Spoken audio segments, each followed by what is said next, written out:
제가 중고등학교 시절 저희 어머니가 교회에서 봉사를 열심히 하셨습니다. 20대부터 열심히 하셨던 분인데 30대 후반, 40대 초반이 되니까 더 열심히 했습니다. 교회에서 이제 젊은 권사로서의 위치로서 봉사를 해야 될 나이가 되었기 때문에 그렇게 보였습니다. 그런데 그 또래들이 있었습니다. 어머니 또래가 보통 30대 후반에서 40대 초반에 집사님, 권사님들이 있었는데 그 모임의 이름을 마르다회라고 했습니다. 한 달에 한 번씩 집을 돌아가면서 저녁 식사를 같이 하고 친교도 할 뿐만 아니라 교회 안에서는 마르다회가 없으면 교회가 안 돌아간다 할 만큼 열심히 일하던 한 열몇 분이 계셨습니다. 제가 어느 날 어머니에게 질문을 했습니다. 엄마, 왜 마르다회야? 마리아 회 아니야? 제가 오늘 이 말씀, 누가복음 10장의 이 내용을 알고 있었기 때문에 이 내용에서 예수님은 마르다보다는 마리아를 칭찬한 것으로 보였기 때문에 마르다회보다는 마리아회가 맞을 것 같은데 왜 마르다회라고 하냐고 질문을 던진 거였습니다. 그때 어머니의 대답이 불분명했습니다. 예수님께서 마리아를 좋아하셨으니까 우리 그래 마리아로 이름 바꾸겠다 이렇게 말씀하시지도 않았고, 마르다가 진짜야, 마리아는 그거 옆에서 예수님 말씀 듣고 그냥 일도 안 하고 뺀질이야 이렇게 말씀도 안 하시고 아주 난처한 표정을 지으면서 그러게 말이다, 마르다는 참 억울하네 이러고 말을 끝냈던 것 같습니다. 오늘 이 마르다와 마리아와 관련된 예수님의 이야기는 성경 본문 어느 곳에도 나오지 않고 누가복음 10장 이곳에만 나옵니다. 그런데도 불구하고 교회를 좀 오래 다니신 분들은 여전히 풀리지 않는 마르다의 억울함이 담겨있는 성경 본문이다 이렇게 말을 합니다. 특별히 교회에서 봉사하고 섬기기를 애쓰는 권사님들이나 성도님들은 이 마르다가 더 맞는 것 아닌가, 마르다 없으면 교회가 어떻게 돌아가나, 마리아는 한 거라고는 말씀 들은 것밖에 없지 않는가, 이렇게 여전히 생각을 하고 있는 것이 사실입니다. 그런데 오늘 성경 말씀을 가만히 보십시오. 예수님이 뭐라고 하시는지 한번 들어보십시오. 내용은 차치하고라도 예수님께서 마르다와 마리아를 그 모습을 평가하는 것을 보면 예수님 앞에서 말씀을 듣고 있는 마리아를 향해서는 네가 제일 좋은 것을 선택했다, 그것을 누구에게도 빼앗길 수 없다, 그러니까 칭찬을 한 반면 마르다에게는 너는 분주하고 걱정이 많고 그래서 부정적으로 평가하는 듯한 모습을 보입니다. 그런데 이 내용이 사실은 우리가 굉장히 선입관과 편견을 갖고 보는 것임을 한번 되짚어 보아야 합니다. 이와 비슷한 사건이 하나 있는데요, 성전정화 사건입니다. 성전정화 사건 하면 사람들이 이럽니다. 그 교회가 그러면 주일날 바자회 하면 안 되겠네요. 예수님께서 성전에서 장사하는 사람들에게 장사를 못하게 했다는 표면적인 성경 읽기를 한 사람들은 성전에서 뭘 파는데 예수님이 판을 다 뒤집어 엎고 하지 말라고 했는데 하면 안 되지. 그래서 굉장히 보수적이면서도 성경을 표면적으로 읽는 분들은 바자회 하는 데 와서 막 언성을 높입니다. 교회에서 장사를 하고 주일날 장사를 한다고. 그런데 그 내용이 그게 아니거든요. 예수님께서 무언가를 파는 행위를 금한 것이 아니라 그들 속에 있는 사취를 금한 겁니다. 사취란 말은 아주 사악하게 이익을 취하는 행위를 사취한다 그럽니다. 대제사장 그룹과 결탁된 장사하는 사람들이 있었습니다. 그 장사하는 사람들이 성전에서 물건을 판 것은 쉽게 얘기하면 동전 교환을 하는 것입니다. 생활에 화폐 단위는 드라크마나 데나리온이었지만 성전에 바칠 수 있는 동전은 세켈이었기 때문에 그것을 바꿔주는 겁니다. 그런데 이것이 환율대로 바꿔주는 것이 아니라 5배, 10배를 부풀려서 받았습니다. 예를 들어서 1데나리온을 가져가면 대략 한 2세켈 정도를 바꿔줘야 되는데 2데나리온 혹은 5데나리온을 가져가야 1세켈을 바꿔주는 10배 내지는 5배의 폭리를 취했습니다. 그리고 가난한 사람들은 속죄제나 번제를 드리기 위해서 짐승을 살 만한 여유가 없었기 때문에 율법에 따르면 산에 가서 산비둘기를 잡아서 바칠 수 있게 되었습니다. 혹은 자기가 정말 잘 키운 어린 양을 집에서부터 가져가서 제사장에게 주면 그것을 갖고 제사를 드릴 수 있도록 되어 있었습니다. 그런데 예수님 당시에는 어떻게 했느냐면 외부 물품 반입 금지, 외부 음식 극장에 못 갖고 갑니다.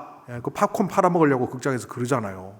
그러는 것처럼 집에 있는 양들이나 산에서 잡아온 비둘기는 안 되고 성전 안에 매매 장소에서 구입한 양과 비둘기만 제물로 바칠 수 있습니다. 예를 들어서 비둘기 한 마리 잡아오면 돈도 안 들고 밖에서 양 한 마리를 산다고 해도 요즘식으로 100불, 200불이면 사는 거를 거기서 한 마리에 비리비리한 볼품도 없는 상품 값이도 없는 걸 500불에 팝니다. 집에서 키워가는 건 절대로 안 되죠. 그러니까 착취 구조가 형성이 됩니다. 그 이익을 대제사장과 장사하는 사람들은 나누어 질 것이고 그 안에 이루어지는 그것을 보고 예수님께서 뭐라고 말씀하십니까? 아버지 하나님의 기도의 집이 강도의 소굴이 되었다. 바로 그 사취, 그것을 지적하신 겁니다. 그러니까 바자회해도 됩니다. 폭리를 취하면 안 되는 거죠. 성경을 볼 때 표면적으로 보면 잘못 보이는 것이 깊숙이 들어가서 보면 제대로 보이는 것들이 있다는 말입니다. 오늘 마르다와 마리아 이야기도 그런 종류의 이야기로 보입니다. 누가복음 10장에만 나오기 때문에 다른 본문들과 병행해서 비교할 수 없는 이야기입니다. 그래서 이 이야기를 조금 자세히 들여다보면 특징적인 단어 하나가 등장합니다. 맞춰보십시오. 제가 다시 40절에서 42절을 읽어보겠습니다. 그러나 마르다는 여러 가지 접대하는 일로 분주하였다. 그래서 마르다가 예수님께 와서 말하였다. 주님, 내 동생이 나 혼자 일하게 두는 것을 아무렇지 않게 생각하십니까? 41절, 주님께서는 마르다에게 대답하셨다. 마르다야 마르다야, 너는 많은 일로 염려하며 들떠있다. 그러나 주님의 일은 믿지 않거나 많지 않거나 하나뿐이다. 아시겠습니까? 제가 강조를 했는데 일이라는 단어입니다. 근데 우리말에는 4번 등장하지요. 그런데 헬라어로 보면 2번만 등장합니다. 41절과 42절은 번역상 집어넣었을 뿐 원문에는 없습니다. 이 일이라는 단어는 헬라어로 디아코니안이라고 합니다. 신약 성경에 34번 나오는데요. 제가 34번 나오는 것을 찾아서 분석을 해보니까 이 의미는 이렇습니다. 가장 많이 쓰이는 뜻은 성도가 성도를 도와주는 것, 그것이 디아코니안입니다. 또한 직분이라고 하죠. 집사 직분 할 때 우리 직분, 어떤 맡은 역할이라고 할 때 디아코니안이라는 단어를 사용했습니다. 뿐만 아니라 어떤 교회가 더 연약한 교회를 돕기 위하여 구제금을 마련해서 보낼 때 이것을 디아코니안이라고 했습니다.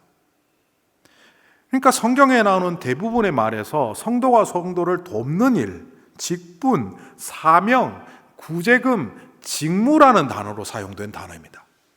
그런데 딱 한 번 섬기는 오늘 모습에서 나오는 것처럼 대접하는 일이라는 말로 딱 한 번 번역되었는데 그게 바로 오늘 말씀입니다. 그러니까 좀 자세히 살펴보자면 이 단어는 대접하는 일이 아닐 수 있다는 겁니다.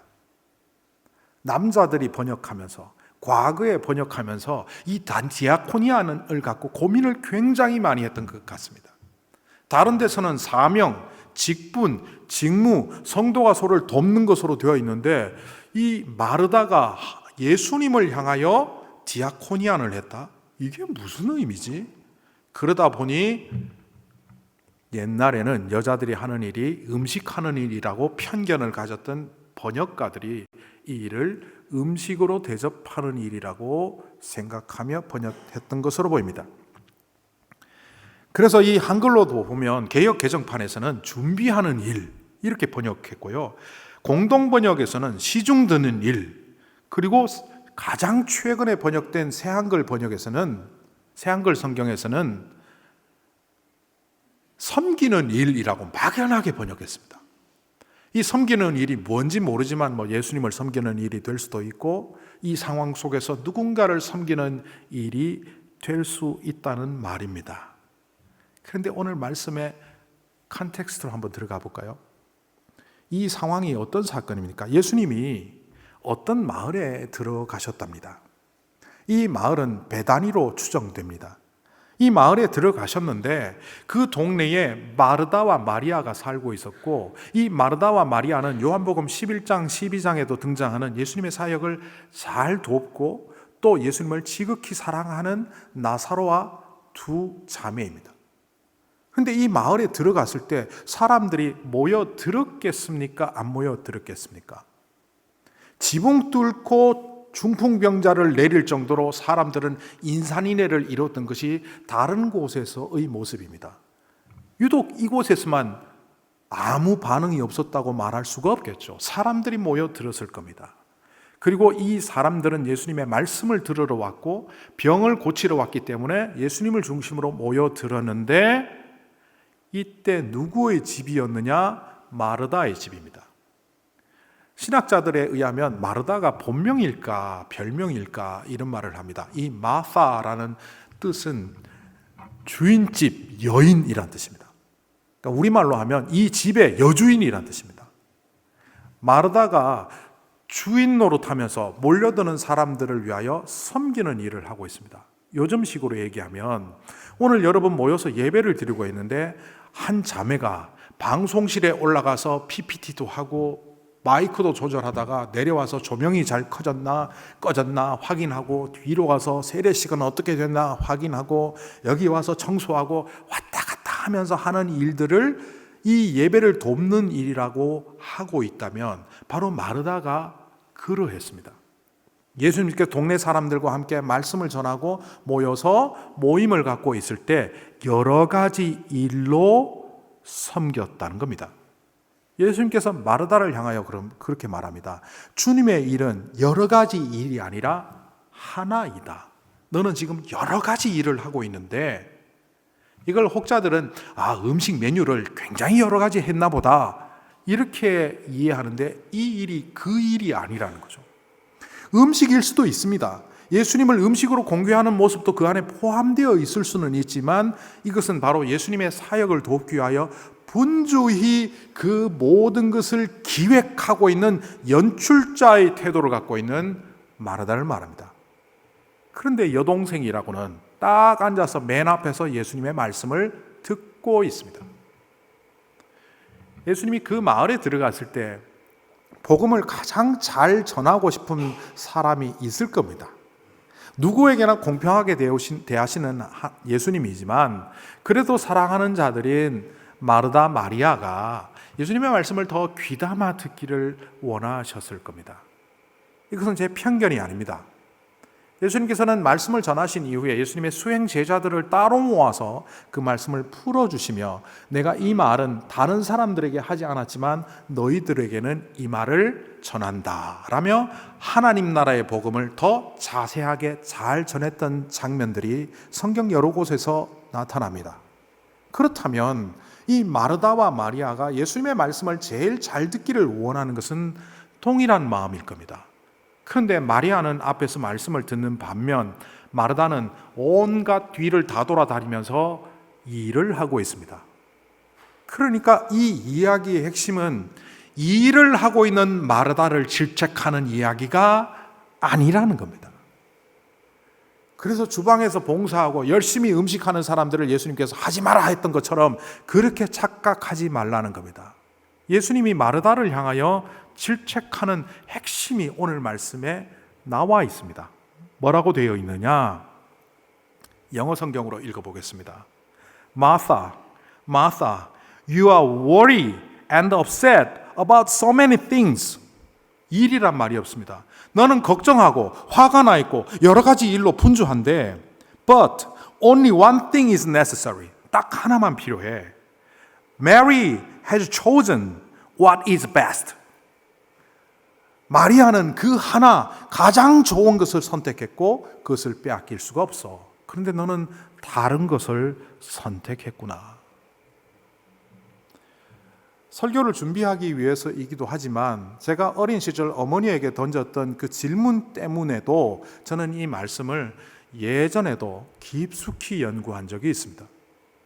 그러다 보니 3세기경에 오리겐이라는 교회 지도자로부터 최근에 이르기까지 수많은 신학자들과 목회자들이 이 말씀을 붙잡고 과연 이게 예수님께서 무슨 이야기를 하신 것일까 고민하며 여전히 결론을 내리지 못한 채 분주한 의견들이 난무하다는 것을 저도 보았습니다. 그리고 제가 이렇게 설교를 준비하며 주님께 기도했습니다. 주님, 책이 아니라 과거의 기록이 아니라 제가 이것을 깨닫고 하나님 앞에서 받은 은혜를 교인들에게 나눌 말씀이 과연 무엇입니까? 그때 제 머릿속에 떠올랐던 생각은 What is the best? Maria has chosen what is best. 마리아는 최고의 것을 택하였다. 헬라어로 보면 비교급을 쓰고 있습니다. 그런데 비교급 중에 이런 것 있죠. 이것은 그 어떤 것보다 더 좋다. 비교급임에도 불구하고 최상급의 의미를 갖고 있는 단어입니다. 도대체 마리아는 예수님 무릎 앞에 앉아서 발 앞에 앉아서 말씀을 듣고 있는데 왜 최고의 선택이라고 했을까? 도대체 그가 한 선택은 뭐고 마르다는 왜 그 선택을 하지 못했을까? 오늘 말씀 속에 마르다는요 아주 당찬 여성으로 등장합니다. 예수님 앞에서도 거침없이 말을 합니다. 예수님, 지금 마리아가 예수님 말씀만 듣고 있고 내가 분주한 것을 도와주지 않고 있는데 이걸 내버려 두시겠습니까? 나중에도 보면 이런 모습들이 나옵니다. 예수님이 뭘 말씀을 하시면 거기에서 즉답하는, 심지어는 예수님에게 자기의 견해를 당당하게 밝히는 요한복음 11장의 모습들도 우리는 발견할 수 있습니다. 그러니까 마르다는 예수님께 지적당한 것이 무엇입니까? 일을 한다는 것이 아니라 걱정하고 염려하고 worry and upset, 화가 나 있는 상태라는 겁니다. 자기가 일하는 방식만이 옳다고 믿고 있는 겁니다. 내가 예수님을 위하여 이렇게 일하고 있는데 왜 아무것도 안 하지? 교회에서도 간혹 일 열심히 하는 사람들이 화내는 장면을 봅니다. 의자를 옮기고 청소를 하는데 저기서 커피 마시고 누군가 노닥거리고 있으면 소리 지릅니다. 김 집사 뭐 하는 거야? upset. 나처럼 이렇게 섬기는 일을 해야 이게 진짜지 저거 가짜야. 스스로 자기가 진짜인 척하는 사람들이 있습니다. 내가 믿는 방식만이 제대로 된 방식이고 다른 것들은 잘못되었다라고 말하는 그 사람이 바로 마르다입니다. 자기의 동생이 취하는 방식을 인정하지 않습니다. 그런데 예수님은 그를 향하여 뭐라고 말합니까? 너는 어찌 걱정만 하고 있느냐? 이 일을 잘하는 것도 중요하지만 그 일을 통해서 기쁨을 누려야 될 텐데 걱정과 염려가 한가득 있다면 오히려 그 일은 하지 아니함만 못합니다. 그런데 이런 사람들은 주로 어떤 사람들이냐? 정말 택해야 할 것을 택하지 못한 사람들이 나타내는 모습입니다. 오늘 이 헬라어로 보면요, 굉장히 이 누가라는 사람이 헬라어를 잘 구사하는데 이 헬라어를 강조를 했다는 것을 볼 수 있습니다. 아까도 읽어보았지만 마르다야, 마르다야 2번 나옵니다. 그리고 염려하며 들떠있다라고 우리말로 번역했지만 염려하다는 메리나스라는 단어와 들떠있다, 토리바제라는 단어는 모양은 다르지만 의미는 같습니다. 우리말로 바꾸면 염려하고 걱정하고 있다. 마르다야, 마르다야 강조. 걱정, 염려를 2번 썼다 강조. 결국 마르다가 갖고 있는 것은 자기 중심적인 신앙적 태도로 심각하게 걱정하며 자기 방식대로 일하는 사람이라는 것을 표현하기 위하여 헬라어를 누가는 그렇게 구사하고 있습니다. 오늘 말씀 속에서 결론이 없는 채 이 이야기는 끝납니다. 예수님께서 마르다를 지적하시고 마리아를 칭찬하시긴 했지만 그 결론이 어떻게 되었는지 알 수 없습니다. 그런데 이후 마르다의 모습은 한 번 더 성경에 등장합니다. 그 성경은 바로 요한복음 11장과 12장의 모습입니다. 특별히 이 요한복음 12장 1절부터 3절에 마르다가 등장하는데, 이때는 예수님이 십자가에 달리기 전 6일 전입니다. 이 6일 전에 예수님께서 베다니에 이르렀을 때에 그때 나사로를 살리고 얼마 되지 않은 상황이기 때문에 이 나사로와 마르다와 마리아는 예수님과 동네 사람들과 함께 잔치를 열었습니다. 유월절 여세 전에 예수께서 베다니에 이르시니 이곳은 예수께서 죽은 자 가운데서 살리신 나사로가 있는 곳이라. 거기서 예수를 위하여 잔치할세 마르다는 일을 하고 있었다. 나사로는 예수님과 함께 앉아 있었다. 마르다는 이때도 일을 하고 있는 거예요. 그러니까 일을 한다는 것이 잘못된 것은 아닌데, 예수님께서 뭔가 지적하셨음에도 불구하고 변화가 없이 그 모습, 그 모양 그대로 있다는 거예요. 자, 요거보다 조금 더 직전에 나사로가 죽었다고 할 때 예수님께서 그 마을에 도착하신 마을 어귀에서 만났던 장면이 요한복음 11장에 나옵니다. 사실 나사로가 죽어간다는 소식을 듣고 마리아가 사람을 보냈습니다. 근데 예수님이 늦게 오시는 바람에 죽었습니다. 요한복음 11장을 분석해 보면 예수님은 베다니에서 사람이 유대 광야로 왔을 때 이미 나사로가 죽었다는 사실을 아셨습니다. 죽었다는 사실을 알았기 때문에 미리 갈 필요가 없었고 이틀을 더 유하시고 이틀을 걸어가셨습니다. 그러니까 예수님이 도착한 그날은 나사로가 죽은 지 나흘이 될 수밖에 없습니다. 어쨌든 마을 어귀에 도착한 예수님을 맞이하러 간 사람은 행동파 마르다입니다. 마르다가 이렇게 말합니다. 예수님께서 먼저 말씀하셨죠. 네 오라비가 다시 살아나리라. 넘겨짚습니다. 마르다가 이렇게 말합니다. 마지막 날 부활 때에는 모두가 다시 살아날 것을 저는 압니다. 그 말이 아니다. 예수님이 고쳐서 이렇게 말합니다. 나는 부활이요 생명이니 나를 믿는 자는 죽어도 살겠고 무릇 살아서 믿는 자는 영원히 죽지 아니하리라. 또 그러니까 마르다가 이렇게 대답합니다. 주는 그리스도시요 세상에 오시는 하나님의 아들이신 줄 내가 믿나이다. 이 문장을 표면적으로 보면 죽은 자도 살리신다는 예수님의 그 약속의 말씀에 yes 하며 I believe that 이라고 말한 그 놀라운 고백인 것처럼 보이지만 얼마 안 가 무덤 앞에서 그는 회개한 말을 합니다. 예수님께서 돌을 옮겨 놓으라 하시니 죽은 자의 누이 마르다가 이르되 주여 죽은 지 나흘이 되었음에 벌써 썩어서 냄새가 납니다. 예수님 하지 마세요. 지금 뷔페해갖고 열면 냄새 아우 못해요. 얼마 전에, 이게 정확히 얼마인지 모르지만 30분에서 1시간 전에 마을 어귀에서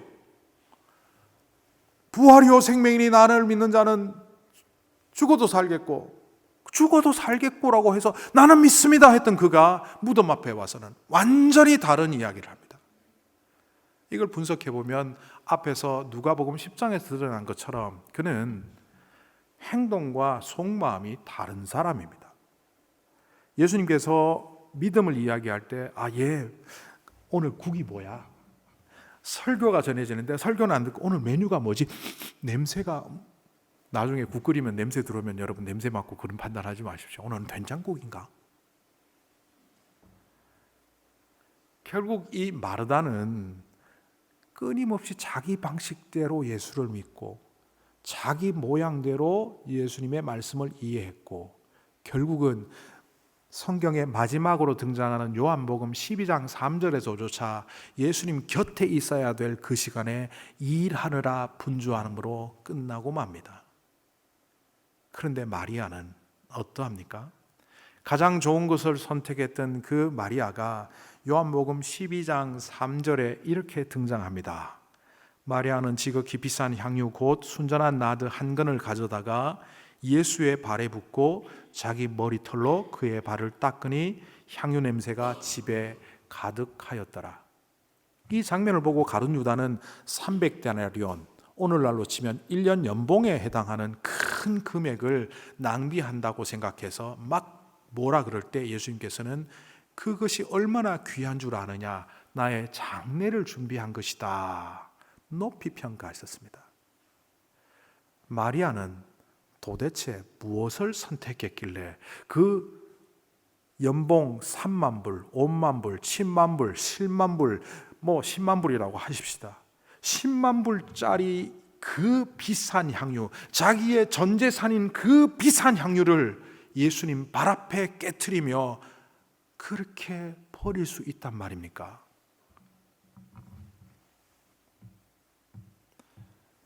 마르다의 겉모습을 보면 열심히 수고하고 열심히 고백하고 예수님의 말씀을 잘 반응한 것처럼 보이지만 그 안의 내면 속에는 자기의 체면, 다른 사람들이 나를 어떻게 볼까, 내가 하는 일이 어떻게 평가받을까, 끊임없이 자기의 욕망과 자기의 성취를 향하여 달려가고 있는 모습을 성경에서 발견합니다. 그래서 좀 과감하게 말하면 마르다는 가짜입니다. 진짜인 척 했지만 그는 가짜입니다.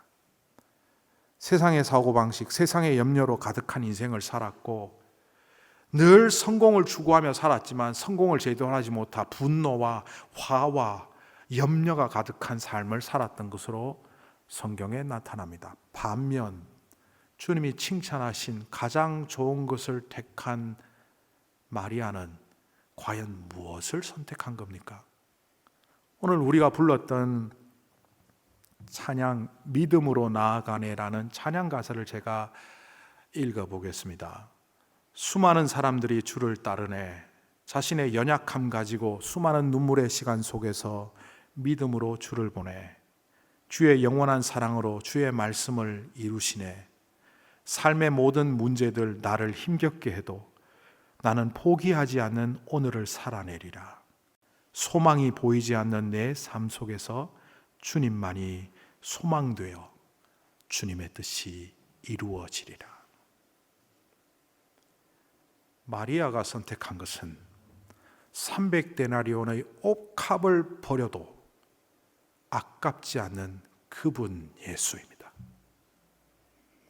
자신의 삶에서 오빠가 죽고 자신의 삶에 재산이 날아가고 자신의 삶에 건강을 상실하더라도 실망치 않고 세상 소망 다 사라졌다 이렇게 말하는 사람들은 그 소망이 예수께 있는 것이 아니라 물질에 있고 이 세상의 가치에 있기 때문에 소망 사라졌다고 말하지만, 나는 비록 연약하고 부족하고 아무것도 아니지만 나는 주님만을 소망으로 삼아 살아가겠다는 그 선택을 하고 그분의 말씀이 무엇인지, 그분이 나에게 무엇을 가르쳐 주시는지를 집중하며 살았던 그는 자기의 전부인 옥합을 깨트릴 수 있는 주님을 선택하는 자가 되었습니다. 걱정과 염려로 점철된 우리의 삶이지 않습니까? 없는 사람들은 없는 대로 걱정이요, 있는 사람들은 있는 대로 걱정이요, 똑똑한 사람들은 똑똑한 대로 걱정이요, 똑똑하지 않은 사람들은 똑똑하지 않았다고 걱정하고, 우리의 삶 속에 소망은 보이지 않는 듯 그런 어둠의 터널을 지나가고 있는 이때 돌아보면 우리는 마르다와 같습니다. 믿는다 말하지만 우리의 내면은 혹 가짜가 아닌지, 오늘 이 말씀을 통하여 가장 좋은 것을 택하라 권하시는 주님의 음성을 들어보십시오. 마리아가 그 어떤 것도 아닌 주님을 소망으로 품고 주님을 택하였듯이 우리 모두도 주님을 택하여 주님과 동행하며 참다운 기쁨을 누리는 소망의 사람들이 되시기를 간절히 소망합니다.